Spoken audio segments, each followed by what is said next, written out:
Hi, everybody, this is Dale from Polytech, and today I want to talk about something really important. I want to talk about whether or not you're required as an American to run around holding IDs of proof of your citizenship. I mean, most of us will carry like a state ID, driver's license, etc. But should you have to have that on you at all times in today's age and the stage that we're in? So we're going to talk a little bit about that today. So there's a lot of confusion right now whether or not Americans should run around with identification constantly because they have the fear of immigration enforcement asking for this or taking them away and holding them for days and days in a ICE facility without having proper food, proper ventilation, and proper rights to an attorney. All of these different things, or even a phone call. So there's some confusion going around with it. So I just want to clear that up today and talk a little bit more about that. So the narrative that you're required, or the feeling that you're required that you need to have identification on you, is false. There's no federal law, zero, that requires U.S. citizens to carry proof of citizenship. Not a passport, not a birth certificate, not immigration papers, none of that. There's no federal laws that exist in that. The Supreme Court has never ruled otherwise in current times or in past history. So let's talk about the second part of this, the reasonable suspicion that they're using that allows agents to detain people and take them into immigration and actually target them. This is a distortion of the Fourth Amendment. If you don't know what that is, I talked about it a few podcasts back. I went in depth on how it's being used within ICE to get around certain things, or trying to get around certain things, and how the Fourth Amendment actually protects you as a citizen of the United States. So reasonable suspicion must be individualized, specific, and articulable, right? So those are the key things to the person being actually stopped. It cannot be based on the following things like, being near someone else, being caught in the area where they're surveilling, vague, very vague physical descriptors of an individual, refusing to answer any questions because you don't have to answer any questions. Simply just existing in the vicinity of the operations is not a reason to have reasonable suspicion on anybody in the United States. The Supreme Court vindicated the authority for them to do this in September of 2025. There is no such Supreme Court ruling. It's zero. It does not exist. They're actually lying through their teeth on this. There's no decision authorizing DHS or ICE to demand identification from U.S. citizens or individuals absent of reasonable suspicion that they committed a particular crime. Invoking imaginary judicial approval does not give them authority to stop somebody like this. It's a major misrepresentation. And I'm just going to come out to say it. It's a bold-faced lie when they approach people with this. So let's work on claim number 4. Refusing ID allows detention to establish the identity of that individual. This is false. Refusing to carry or show an ID is not obstruction. It's really is not at all. Silence is constitutionally protected by American citizens and those seeking asylum in the United States. When they're using these narratives, like if they're talking to these individuals and saying, if you don't show me your ID, I'm going to arrest you for obstruction.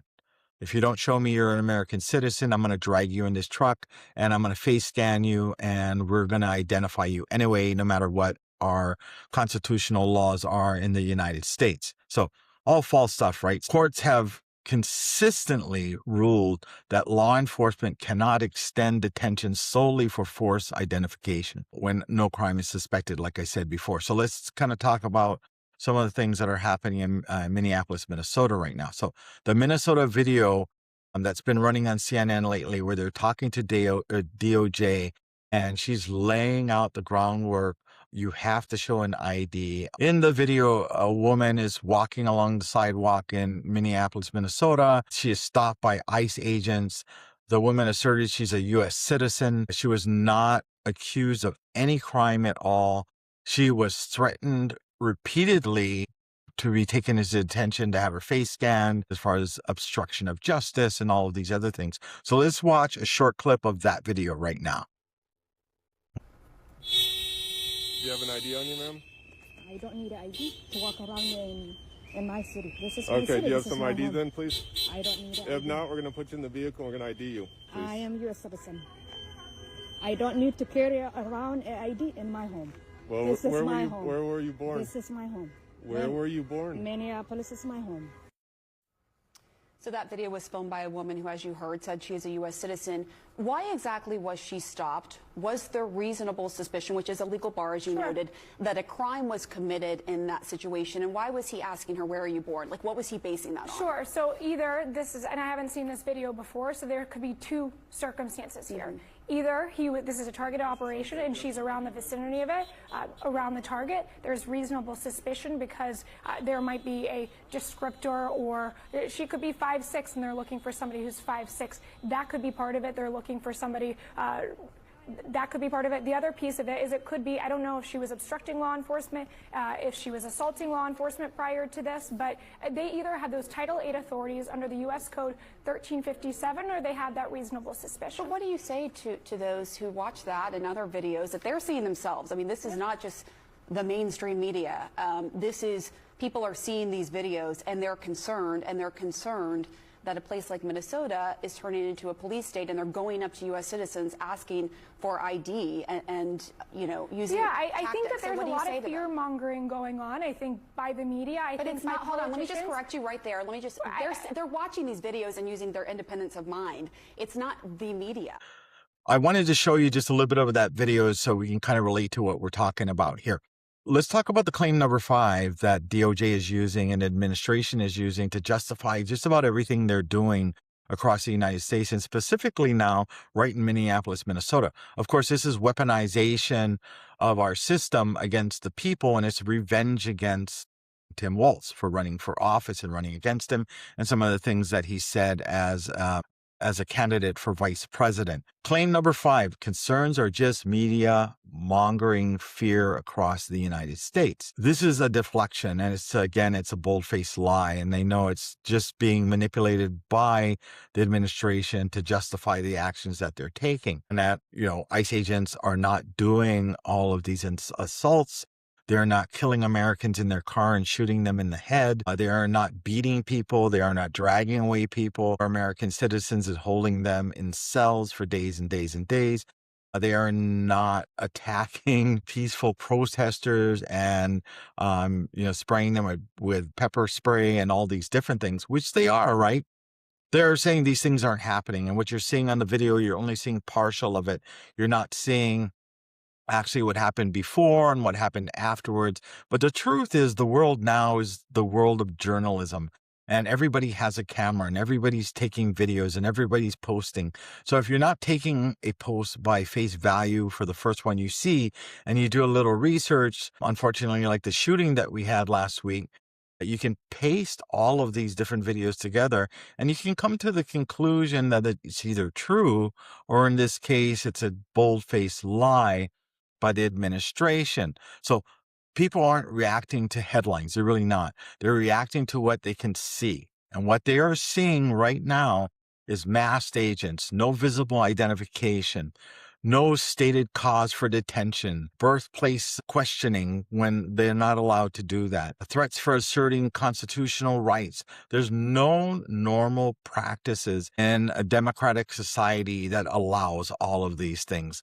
When officials refuse, right, when they refuse to explain their legal basis, clearly distrust is manufactured, and we're not stupid. Let's be clear on everything I just kind of talked about and what you're seeing. Americans do not have to carry proof of citizenship. They do not have to have birthplace questions put towards them, and they don't have to answer them. They do not have to have identifications or identify themselves. It's not lawful. Okay. It's not geared towards proximity. It's not geared towards silence. It doesn't show guilt or suspicion. And keep that in your mind when you get approached by ICE. Calling this fear mongering doesn't make it legal. It really doesn't make it legal at all. It just makes it harder for people to recognize what the truth is and what their real rights are. So take your time. research, know what your rights are in your state, know what your federal rights are, know what your what the Constitution protects you from, and any amendments as well. Thank you so much for joining me. Again, this is Dale from Polytech. You can follow us on Spotify. You can follow us on Substack, on YouTube, although I've kind of given up on going on to TikTok now because I've had 3 accounts shut down and lost all of my followers. Boo-hoo-hoo for me. But go ahead and follow me. I only go over factual information. Thank you so much for listening.